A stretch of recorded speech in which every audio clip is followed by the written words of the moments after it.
Last video में हमने mercury के बारे में डिस्कस किया, बुध के बारे में। इस वीडियो में हम लोग राहु के बारे में डिस्कस करेंगे। तो चलिए राहु को समझते हैं। तो दोस्तों, राहु मीन्स होता क्या है उसे समझते हैं। तो ऐसा माना जाता है कि जो चंद्र ग्रहण का जो बिंदु है, ओके, जिसको लूनार नोड बोलते हैं, स्पेशली जो नॉर्थ नोड है उसको बोलते हैं हम लोग राहु। राहु एक छाया है, उसका रियल में एग्जिस्टेंस नहीं होता, ओके। क्योंकि राहु एक छाया है, उसका रियल में एग्जिस्टेंस नहीं है दोस्तों।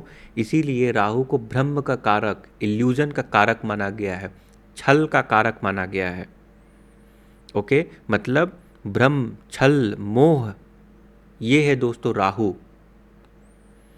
और राहु का मतलब होता है कि कल्पना शक्ति को बढ़ा देता है, हाइपर एक्टिविटी, हैलुसिनेशंस, असाधारण सोच, इसको दर्शाता है, ओके। तो चलिए इसके एक एक कार्य तत्व को हम लोग समझते हैं और जानने का प्रयास करते हैं। तो इसके कार्य तत्व की बात करें दोस्तों, तो अगर शरीर के अंग की बात करें तो आपने राहु केतु की स्टोरी तो सुनी होगी, ओके। तो जो ऊपरी वाला भाग है, जो आपके सिर का भाग है, क्योंकि एक्स्ट्रा ऑर्डिनरी थिंकिंग ये कहाँ से आती है? जो एक्स्ट्रा ऑर्डिनरी जो थिंकिंग आती है दोस्तों, वो दोस्तों आउट ऑफ द बॉक्स जो थिंकिंग आती है वो राहु के वजह से आती है। इसीलिए सिर का ऊपरा भाग, मस्तिष्क, मुंह और गला, ये अंग होते हैं। हालांकि अंग दोस्तों क्या होता है ना, राहु जिस भी हाउस में बैठा हुआ है तो वो हाउस भी किसी न किसी बॉडी पार्ट को दर्शाते हैं, और जिस प्लैनेट के साथ बैठा हुआ है वो प्लैनेट भी किसी न किसी बॉडी पार्ट को दर्शाते हैं। तो ऐसा माना जाता है कि राहु जिस भी प्लैनेट के साथ बैठा हुआ है और जिस भी हाउस में बैठा हुआ है उसके जो बॉडी पार्ट्स होते हैं उसको प्रभावित करता है। बट ऐसे माने तो सिर का ऊपरी हिस्सा और मतलब जो धड़ है, वो जो धड़ है आपका, वो राहु है, आप ऐसे सोच सकते हैं, ओके। बट रियल में अगर हम लोग बात करें तो जिस भी प्लैनेट के साथ बैठता है और जिस भी राशि में बैठता है उसको प्रभावित करता है। मतलब राहु है, राहु एक मैलेफिक प्लैनेट है, उसको प्रभावित करेगा। सपोज इट कैंसर, कैसे होता है कैंसर? तो अब डिपेंड करता है किस टाइप का कैंसर है। पेट की कैंसर की बात करें तो अगर शुक्र गुरु के साथ राहु, ऊपर से मंगल की दृष्टि, मंगल और शनि की दृष्टि, क्योंकि शनि क्रोनिक डिजीज़ का कारक होता है, राहु जो है एबनॉर्मल ग्रोथ का कारक होता है, ठीक है। और जुपिटर भी जो है एक्सपेंशन का कारक होता है। तो ये कम्बिनेशन बन जाता है, और शनि क्रोनिक डिजीज़ क्रिएट करता है, ओके। मंगल अग्नि तत्व को प्रधान होता है। तो अगर इस टाइप के कम्बिनेशन बन रहे हैं तो कुछ ऐसे कम्बिनेशन होते हैं जो किसी बीमारी को बूस्ट कर सकते हैं, ओके। तो हम लोग आगे बढ़ते हैं। तो ये शरीर का पार्ट हो गया। एंड स्वभाव की बात करें तो भ्रम, छल, कपट। दोस्तों अगर फर्स्ट हाउस में राहु है तो साम दाम दंड भेद सब कुछ प्राप्त करके, छल कपट करके, क्योंकि राहु तो एक राक्षस था, जाहिर सी बात है। राहु और केतु जो कि बाद में बना, मतलब उसको आइडेंटिफाई करना कितना टफ था, फिर भी उन्होंने अमृत पान किया था। तो राहु दोस्तों किसी भी हद तक जा सकता है, छल कपट उसके अंदर विद्यमान है, और साम दाम दंड भेद सब चीज़ का प्रयोग कर सकता है। मतलब ऐसे लोग साम दाम दंड भेद सब चीज़ का प्रयोग करना जानते हैं। वैसे तो आज के समय में अच्छी बात है, ओके, बट अगर गलत इस्तेमाल करें तो फिर खतरनाक हो जाता है। मंगल के साथ राहु, ऐसे लोगों को गुस्सा बहुत तेज आती है। मंगल तो अपने आप में ही अग्नि तत्व है, गुस्सा आता है, तो एग्रेशन का कारक होता है। एंड राहु उसके साथ जुड़ गया, अब सोचिए उसके कार्य तत्व को बढ़ा देगा, क्योंकि राहु जो है मल्टीप्लाई करता है चीज़ों को, out of the box thinking ले आएगा। अगर मून भी अफ्लिक्टेड है तो फिर क्रिमिनल माइंड भी बना सकता है। तो डिपेंड करता है। राहु को अच्छा नहीं माना जाता है। अगर सपोज दैट राहु दोस्तों गुरु के साथ है तो राहु का गुरु के साथ कॉम्बिनेशन गुरु चंडाल दोष बना देता है। क्यों? क्योंकि गुरु के चीज़ों को आउट ऑफ द बॉक्स सोचने लगता है। हालांकि ये अच्छा कॉम्बिनेशन भी होता है क्योंकि अलग नोड पे अलग उसका सेवेंथ दृष्टि केतु पे पड़ती है, मतलब राहु केतु का एक्सिस होता है, तो गुरु की केतु पे दृष्टि तो अच्छा माना जाता है। बट राहु का गुरु के मीन्स गुरु चंडाल जब दोस्त बनता है दोस्तों, तो ऐसा मानिए कि वो लोग आउट ऑफ द बॉक्स चीज़ें सोचने लगते हैं। अगर सपोज एट वो अगर अध्यात्म से जुड़ रहे हैं, अध्यात्म में कर रहे हैं, तो कुछ आउट ऑफ द बॉक्स चीज़ें सोचने लगेंगे, अपना ट्रिक इस्तेमाल करने लगेंगे, शॉर्टकट ढूंढने का प्रयास करने लगेंगे। ओके एंड वही राहु अगर सपोज एट शुक्र के साथ आ गया, तो शुक्र प्रेम का कारक होता है, सौंदर्य का, लव एंड रोमांस का कारक होता है। तो ऐसे लोग मल्टीपल शुक्र क्योंकि सेक्स का भी कारक होता है, तो ऐसे लोग ना मल्टीपल अफेयर करने लग जाएंगे, क्योंकि राहु तो आउट ऑफ द बॉक्स सोचेगा, भटकाएगा। लव मैरिज का भी योग बना देता है, डिफरेंट कास्ट में भी मैरिज कर सकते हैं, एंड वो एक जगह पे टिकने नहीं देगा। इसीलिए ऐसे लोग दोस्तों मल्टीपल अफेयर में पड़ जाते हैं। Either obsessive behaviour tendency show कर देते हैं अपने पार्टनर के प्रति, क्योंकि राहु जो दोस्तों ऑब्सेशन भी तो है, ऑब्सेस कर देता है चीज़ों को। अब आपकी जो पार्टनर है, ठीक है, आपकी जो सपोज गर्लफ्रेंड है, या मे बी लेट से आपका बॉयफ्रेंड भी है, कोई भी पार्टनर है, तो अगर राहु के साथ शुक्र अगर है, तो इसका मतलब क्या है? राहु के साथ शुक्र है तो ये रोमांस में भी आउट ऑफ द बॉक्स चीज़ें ऐड कर देते हैं। तो ऐसे कंडीशन में क्या होता है कि वो पार्टनर को इजीली अट्रैक्ट कर पाते हैं, उनके अंदर वो मैग्नेटिक क्वालिटी होती है। शुक्र एंड राहु अच्छा भी माना जाता है कई केसेस में, वो अट्रैक्ट करते हैं क्योंकि वो आउट ऑफ द बॉक्स चीज़ें करते हैं, सोचते हैं, जो कि सामने वाले पार्टनर को वो चीज़ें पसंद आती है। यही कारण है कि उनके मल्टीपल अफेयर बन जाते हैं, क्योंकि उनको मल्टीपल पार्टनर को अट्रैक्ट करने की और अफेयर करने की जो टेंडेंसी होती है, एक तो इच्छाएं को प्रबल हो जाता है, और उनके अंदर वो गुण भी होते हैं वो चीज़ें करने के लिए। ओके क्योंकि वो राहु का माइंड दोस्तों साम दाम दंड भेद सब कुछ है उसके पास, छल कपट भी है, तो वही चीज़ अगर अप्लाई करेंगे तो मल्टीपल अफेयर हो जाएगा। और अगर प्यार करने पे आएंगे तो अब ऐसे इतने रोमांटिक तरीके से प्यार करेंगे कि सामने वाला जो आपका जो पार्टनर रहेगा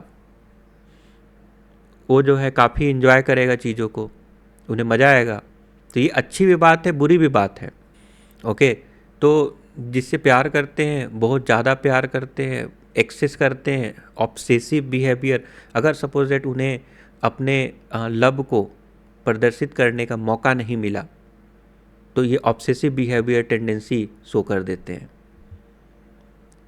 इसका मतलब ये है कि सपोज दैट आपका पार्टनर है, किसी वजह से आपकी बात बंद हो गई, बट ये अपनी फीलिंग को एक्सप्रेस नहीं कर पा रहे हैं, तो ये सबसे डेंजरस पोजीशन हो जाता है उस जातक के लिए।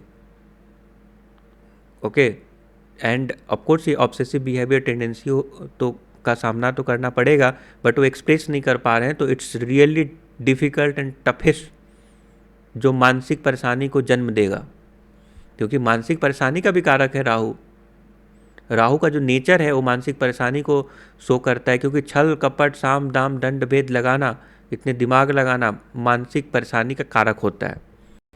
ओके उसके बाद अगर हम बात करें तो टेक्नोलॉजी में दोस्तों, टेक्नोलॉजी के लिए सबसे बेस्ट प्लैनेट है आर्टिफिशियल इंटेलिजेंस। राहु को जो आज के युग में जो टेक्नोलॉजी है उसका कारक माना जाता है, क्योंकि आउट ऑफ द बॉक्स सोचता है। जो जितने भी गैजेट्स हैं, इंटरनेट है, internet, social media, internet, artificial intelligence, ये सब कुछ दोस्तों उसका प्रतिनिधित्व राहु करता है। ओके एंड ये जो है उच्च कल्पना शक्ति प्रदान करता है, मानसिक रूप से हाइपर एक्टिविटी को शो करता है, और उच्च कल्पना शक्ति प्रदान करता है। मतलब वो कल्पना, अच्छा ये भी देखा जाता है दोस्तों कि राहु दोस्तों ना कल्पनाशील बनाता है। सपोज दैट मून के साथ राहु आ गया, तो ऐसे लोगों का क्या होता है ना, वो बहुत कल्पना करने में माहिर होते हैं, मतलब वो कुछ भी सोच सकते हैं। जैसे वो सोच लेंगे कि सपोज दैट मून के साथ अगर राहु है तो उन्हें लगेगा कि कोई भूत जा रहा है, जा नहीं रहा है, वो सोच लेते हैं वैसा, उन्हें रियल में दिखने लग जाती है। अच्छा, केतु हो तो क्या होगा, केतु हो तो फील करते हैं, निगेटिविटी को फील कर सकते हैं, उन्हें ऐसा महसूस हो सकता है। बट राहु के केस में उन्हें लगेगा कि दिख रहा है कुछ ऐसा, दिखता नहीं है, वो वैसे ही भ्रम है, बट उन्हें ऐसा फील होता है। उसके अलावा राहु वाले लोग कुछ भी सोचते रहते हैं, जैसे अगर अब देश के बारे में सोच रहे हैं तो उन्हें लगेगा कि अगर मैं अगर प्राइम मिनिस्टर होता तो मैं ऑर्डर दे देता, और मैं ऑर्डर दे देता सेना को अटैक करने के लिए चाइना पे, फिर मीन्स फिर अखंड भारत बना देता, कुछ भी सोच सकते हैं, फिर अमेरिका पे भी अटैक कर देता, कुछ भी सोच सकते हैं, क्योंकि ये कल्पनाशील बनाता है, अनरियलिस्टिक इल्यूजन है। उनकी जो जो सोच होती है ना, वो रियलिटी से हटकर भी हो सकती है, इल्यूजन भरा होता है, जो एग्जिस्ट नहीं करता है वैसे भी हो सकती है। चलिए हम आगे बढ़ते हैं दोस्तों।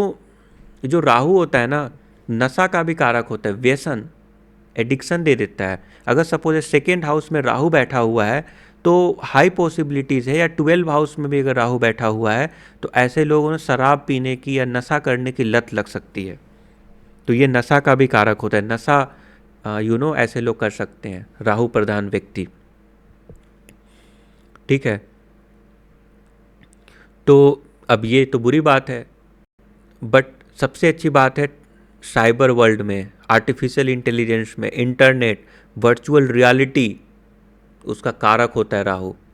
आने वाला जो लेटेस्ट टेक्नोलॉजी है, artificial intelligence, virtual reality, cyber world, ये सब कुछ दोस्तों राहु है। राहु कल्पनाशील है, गलतफहमी भी है, भ्रम भी है, कुशाग्र बुद्धि है, बुद्धि का बहुत तेज है, असामान्य सोच है। ओके, ये दोस्तों धोखा भी है, राहु को धोखा भी बोला जाता है, अनकन्वेंशनल पाथ को फॉलो कर सकता है, बगावत कर सकता है। राहु दोस्तों नशा, जुआ, नशा कर सकते हैं, जुआ खेल सकते हैं, और सपोज दैट आप स्टॉक मार्केट में बेनिफिट स्टॉक मार्केट में पैसा लगाना चाहते हैं तो उसमें भी राहु को देखा जाता है। 11th हाउस में राहु सडन गेन देता है, अलग अलग सोर्स से गेन होता है, फाइनेंशियल गेन। राहु जब पैसा देगा तो बहुत ज़्यादा देगा, बहुत अधिक देगा, सडन देगा। ठीक है, जितने भी क्रूर ग्रह होते हैं ना, धन देने पर आएंगे तो बहुत ज़्यादा देंगे। जितने सौम्य ग्रह होते हैं, अगर वो वेल्थ दे रहे हैं तो देते हैं वो भी, बट कम देते हैं। बट जितने भी मैलेफिक प्लैनेट होते हैं वो धन के मामले में बहुत अच्छे होते हैं। ठीक है, तो राहु अगर देगा तो सडन और बहुत ज़्यादा देगा, बट होता क्या है ना कि वो सस्टेन नहीं करता है। ऐसा नहीं होगा कि सपोज पैसा आया और रेगुलर बेसिस पे आ रहा है, सब कुछ स्मूथ चल रहा है, ऐसा नहीं हो सकता है। उतार चढ़ाव देखने को मिलेगा, आएगा तो कभी बहुत ज़्यादा आएगा, नहीं तो फिर कुछ भी नहीं आएगा, सडनली मीन्स नुकसान होने लगेगा। ठीक है, तो राहु क्या है कि धोखा भी है ना, भ्रम है, आपको आसमान में लेकर जाएगा फिर पटक देगा, ये भी हो सकता है। ठीक है, तो ऐसा माना जाता है कि राहु की दशा में अगर आपको धन की प्राप्ति हो रही है, इस कंडीशन में आप ज़मीन में पैसा इन्वेस्ट कर दें, ऐसे जगह पे इन्वेस्ट कर दें जहाँ से वापस पैसा जल्दी वो जाए ना कहीं, ओके, खर्च ना हो, क्योंकि खर्च भी होता है दोस्तों। अगर 8 हाउस में अगर या गुरु चंडाल दोष भी बनता है, अगर स्पेशली 8 हाउस में गुरु चंडाल दोष भी बन जाए तो कोई बात नहीं है। 8 हाउस में अगर राहु अगर आ जाए तो ऐसे लोग को गुप्त ज्ञान, तंत्र मंत्र, खुफिया एजेंसी से जुड़ी जानकारी, जो भी खुफिया और सीक्रेट चीज़ें होती हैं वो सब के लिए बहुत अच्छा माना गया है, क्योंकि राहु का दिमाग गुप्त ज्ञान मीन्स 8 हाउस में Rahu, it's really good. But again Ketu बैठ जाएगा सेकेंड हाउस में, जो कि अच्छा नहीं माना जाता है सेकेंड हाउस में केतु का बैठना, क्योंकि वो आपको आपके कुटुंब से डिटैच करेगा। ओके, कुटुंब के से डिटैच करेगा, वेल्थ का कारक होता है। तो बैठना मीन्स सेकेंड हाउस में केतु का बैठना, ऐसा मान लीजिए कि वहाँ पे वेल्थ से डिटैच करेगा, वेल्थ आने में प्रॉब्लम हो जाएगी। ओके, ऐसे लोग बहुत खर्चा करते हैं, पैसे वैसे बचाते नहीं हैं, ध्यान भी नहीं रहता है। और क्योंकि आपके इनहेरिटेंस का भी हाउस है ना, सेकेंड हाउस आपके इनहेरिटेंस का भी हाउस है, तो वहाँ पे केतु का बैठना डेंजरस हो जाता है। ऐसा हो सकता है कि आप अपने पूरे धन संपत्ति को खर्च कर दें, ख़त्म कर दें, तो ये भी योग बन जाता है। बट 8th हाउस में क्योंकि केतु रहेगा तो गुप्त ज्ञान, तंत्र मंत्र और जितने भी खुफिया एजेंसी और सीक्रेट चीज़ों की जानकारी, ये सब के लिए बहुत अच्छा माना जाता है। ओके, तो जितने भी सडन शिफ्ट होती है, अचानक परिवर्तन होता है, उस सब कुछ को राहु के द्वारा देखा जाता है। राहु मीन्स क्या? Electromagnetic, quantum effect. ओके, उसको इलेक्ट्रोमैग्नेटिक एंड क्वांटम इफेक्ट का कारक माना गया है। अच्छा, नींद में प्रॉब्लम क्रिएट कर सकता है। ओके, नींद आने में दोस्तों, जब 12 हाउस में अगर राहु होता है तो सांप, बिच्छू या अजीबोगरीब सपने आ सकते हैं आपको, और नींद में जो है डिस्टरबेंस आपको पैदा कर देगा। और क्योंकि राहु एक छाया ग्रह है तो सूर्य एंड चंद्रमा दोनों को ग्रहण लगाता है। राहु स्पेशली सूर्य को ग्रहण लगाता है। ऐसा माना जाता है कि राहु और सूर्य का कॉम्बिनेशन, मतलब सूर्य की रोशनी, राहु उस अगर ऊपर आएगा तो जाहिर सी बात है छाया रोशनी को कम कर देता है, प्रभाव को कम कर देता है। तो सूर्य के प्रभाव को कम करने का कारक हो जाता है दोस्तों राहु। इसका मतलब क्या है कि सूर्य जो है पिता का कारक होता है। सूर्य अगर पिता का कारक है और राहु उस पर ग्रहण लगा दे रहा है, इसका मतलब क्या है? पिता के ऊपर ग्रहण। अगर बहुत ही क्लोजली कंजंक्ट है और स्पेशली शनि की भी दृष्टि पड़ रही है या शनि की प्रभाव पड़ रहा है, युति आ रही है, तो फिर कम एज में जो है पिता आपके जा सकते हैं। इसका मतलब ये है कि आपके पिता का सुख नहीं मिलेगा या फिर उनकी डेथ हो सकती है कम एज में। ऐसा भी होता है क्योंकि शुक्र ग्रहण लगाता है, सूर्य पिता का कारक होता है। राहु जो है ग्रहण लगाता है और सूर्य पिता का कारक होता है। ठीक है, तो ये चीज़ हो जाती है। अब आगे बढ़ते हैं। वेल्थ के मामले में अचानक धन देगा। शेयर मार्केट के लिए बहुत ही बेहतरीन माना जाता है। विदेशी आय के लिए बहुत ही अच्छा है। अनैतिक तरीक़ों से प्राप्त करने की धन की टेंडेंसी को बढ़ाता है। मतलब सपोज दैट अनैतिक तरीके से और स्मगलिंग के जरिए जो भी धन आता है उसका भी कारक दोस्तों राहु होता है। Okay, sudden wealth, gambling, stock market, foreign income, इसको राहु से देखते हैं। जितने भी मानसिक रोग हैं, भय, भ्रम। अच्छा, 8th हाउस में अगर राहु हो तो ऐसे लोगों को ना क्या होता है कि ऐसे भय, कुछ न कुछ भय लगा रहता है किसी न किसी चीज़ का। उसके बाद अब रोग की बात करें तो जिस प्लैनेट के साथ बैठेगा उसको रोक देगा। मतलब राहु के तो बुरे होते हैं, मान के चलिए। अच्छा, राहु ऐसा बीमारी देता है ना, बहुत ही मिस्टीरियस बीमारी, इसका रूट कॉज नहीं पता है, हुआ कैसे। ऐसा भी माना जाता है कि राहु की दशा में अगर आप बॉडी चेकअप करा रहे हैं तो क्या होता है ना, बीमारी डिटेक्ट ही नहीं हो पाता है। क्योंकि राहु के केस में क्या होता है, बीमारी का रूट कॉज नहीं पता चलता है कि हुआ कैसे। ठीक है, तो राहु इसका भी कारक होता है। यही इसीलिए माना जाता है कि राहु की दशा के बाद जैसी ख़त्म होती है फुल बॉडी चेकअप कराइए, क्योंकि उसके बाद हो सकता है डिटेक्ट हो जाए। क्योंकि राहु की दशा में डिटेक्ट होना जितने भी क्रोनिक डिजीज़ हैं मुश्किल हो जाता है। अध्यात्म में अगेन तंत्र मंत्र, माया जाल, दिखावटी अध्यात्म, वैसे लोग दिखावटी बाबा बन सकते हैं। ठीक है, ऊपरी ऊपरी बाबा बनेंगे बट एक्चुअल में जो ज्ञान होगा वो नहीं होगा उनके पास। जो एक्चुअल में साधना, तपोबल, जो तपस्या वाला बल होता है वो नहीं होता है। तो अकल्ट प्रैक्टिस में ठीक है, बट वो उसका जो तंत्र मंत्र वाला साइड है वो राहु रूल करता है, इल्यूजन का कारक है। अब बात करें कि इसकी राशि, तो दोस्तों क्योंकि ये छाया ग्रह है तो जिस राशि में बैठता है उसी का स्वभाव ले लेता है ये, क्योंकि ये शैडो प्लैनेट है। एग्जॉल्टेशन की बात करें तो ऐसा माना जाता है कि वृषभ राशि और मिथुन राशि में ये उच्च का होता है। हालांकि इसमें बहुत डिबेटेबल है। ओके, बहुत सारे बुक्स में अलग अलग चीज़ें दी गई है। तो ऐसे माना जाता है कि मिथुन राशि में, क्योंकि जो राहु होता है ना, मिथुन राशि किसकी, बुध की राशि होती है। तो और बुध मतलब वो भी, उसके अंदर भी तर्क करने की शक्ति है, दिमाग, तेज दिमाग वाले प्लैनेट है। इंटेलेक्ट वाला प्लैनेट है, एंड राहु का भी एक्स्ट्रा ऑर्डिनरी माइंड है। तो मिथुन तो सूट करता है वैसे, मिथुन की जो राशि होती है। और वृषभ राशि क्योंकि अचानक धन भी दे सकता है आपको, वृषभ राशि भी सूट करती है। बट नीच की राशि बात करें तो वृश्चिक राशि और धनु राशि, बट ये डिबेटेबल है। ओके, ये थोड़ा डिबेटेबल है। इसकी कोई मूल त्रिकोण राशि नहीं होती। डायरेक्शन की अगर बात करें तो जो दक्षिण पश्चिम पश्चिम साइड है, ओके, दक्षिण पश्चिम साइड, साउथ वेस्ट साइड को, साउथ वेस्ट डायरेक्शन को हम लोग राहु से जोड़ते हैं। ओके, ये पृथ्वी तत्व है। राहु के महादशा में अचानक परिवर्तन, सडन इवेंट या सडन ट्रांसफॉर्मेशन देखने को मिलेगा, ब्रह्म की अवस्था। अच्छा, राहु की दशा में क्या होता है ना, आपको जिससे लगाव होगा उससे धोखे मिलते हैं, उससे आपकी एक्सपेक्टेशन कभी फुलफिल नहीं होगी, तो आप भ्रमित रहेंगे, भ्रम की अवस्था में रहेंगे। आप जिससे प्यार करेंगे वहाँ से प्यार नहीं मिलेगा। और राहु की दशा में अगर वीनस राहु का कंजंक्शन कहीं बन रहा है तो मल्टीपल अफेयर हो सकता है। अगर गुरु चंडाल दोष बन रहा है तो गुरु के प्रति शक, पूजा पाठ में मन नहीं लगेगा, भगवान के प्रति आस्था नहीं रहेगी। तो ये सारी समस्याएं देखने को मिलता है।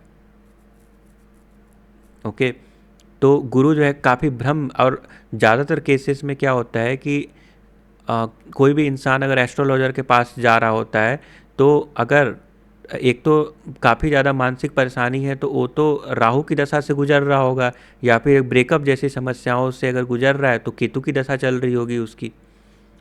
तो मोस्ट ऑफ द लोग जो ब्रेकअप से रिलेटेड केसेस लेकर आते हैं वो केतु से होते हैं। ओके, केतु की दशा चल रही होती है। आप अगर देखेंगे विंशोत्तरी दशा, तो केतु का प्रभाव वहाँ पे देखने को मिलेगा। वहीं अगर बहुत ज़्यादा भ्रमित, परेशान और उन्हें कुछ समझ में ही नहीं आ रहा है क्या चल रही है उनकी लाइफ में, जहाँ एक्सपेक्ट कर रहे हैं वहाँ पे कहीं प्यार नहीं मिल रहा है, हर जगह से परेशानी मिल रही है। क्योंकि राहु जब प्रॉब्लम क्रिएट करता है तो कहाँ से प्रॉब्लम कब आएगा, नो वन नोस। अगर बीमारी भी हो रही है तो कहाँ से हो रही है, उसका रूट कॉज ही नहीं पता है। अगर आपके दुश्मन बढ़ रहे हैं तो कहाँ से दुश्मन आ रहे हैं, किस बात पे झगड़ा हुई, नो वन नोस। तो ये सारी समस्याएं देखने को मिलता है। तो काफ़ी दोस्तों, अगर सपोज 10th हाउस में अगर राहु है, इसका मतलब ये है कि उसके कैरियर में काफ़ी उतार चढ़ाव रहेगा। उतार चढ़ाव मतलब मल्टीपल जॉब स्विच का योग बन जाता है। वो एक जॉब पे टिक कर नहीं रह सकते, मल्टीपल जॉब जो दोस्तों वो स्विच करेंगे, इसका भी योग बन जाता है। राहु का 10th हाउस में है तो ऐसा माना जाता है राहु 10 में दुनिया बस में, राहु का 10 में होना बहुत अच्छा माना जाता है इनफैक्ट। बट प्रॉब्लम क्या है ना, वो आप जो है अपने वर्क कल्चर में बहुत अच्छा माना जाता है, बट मल्टीपल जॉब स्विच करने की जो टेंडेंसी होती है वो यहाँ पे आ जाती है। मल्टीपल जॉब स्विच करने लगेंगे अगर 10th हाउस में राहु है तो ये जो थोड़ा प्रॉब्लमेटिक है। ओके, इसके अलावा बात करें तो ग्रहण योग बनता है, ब्रह्म, व्यसन, विवाद, सामाजिक और मानसिक गिरावट, मानसिक तनाव, और राजनीति में भी आप जा सकते हैं। राहु वाले लोग दोस्तों राजनीति में भी जाते हैं। भ्रष्टाचार हो गया, अपराध हो गया, आपराधिक प्रवृत्ति भी ला देता है। स्पेशली अगर मंगल राहु के साथ और मून बुरी तरह से अगर पीड़ित है, इस कंडीशन में दोस्तों क्रिमिनल माइंडसेट भी बना देता है। उसके बाद विदेशी भाषा, संस्कृति, रहस्यमय प्रवृत्ति, मिस्टीरियस आपको बना देगा। और आप जो है ना कैमरा तकनीकी टेक्नोलॉजी का इस्तेमाल करके आगे बढ़ना चाहेंगे, कल्पनाशील बना देता है, जो कि बहुत अच्छी बात है। फोटोग्राफी का आपको शौक़ होगा, दिखावा आपको पसंद होगा, भले ही वैसी लाइफ आपकी ना हो बट आप दिखाना बहुत अच्छे से जानते हैं, ठीक है, आपको दिखावा पसंद है। ये सब दोस्तों राहु के अंतर्गत आता है। ओके, तो आई होप कि आपको समझ में आ गया। अगले वीडियो में केतु के बारे में डिस्कस करेंगे। Thank you.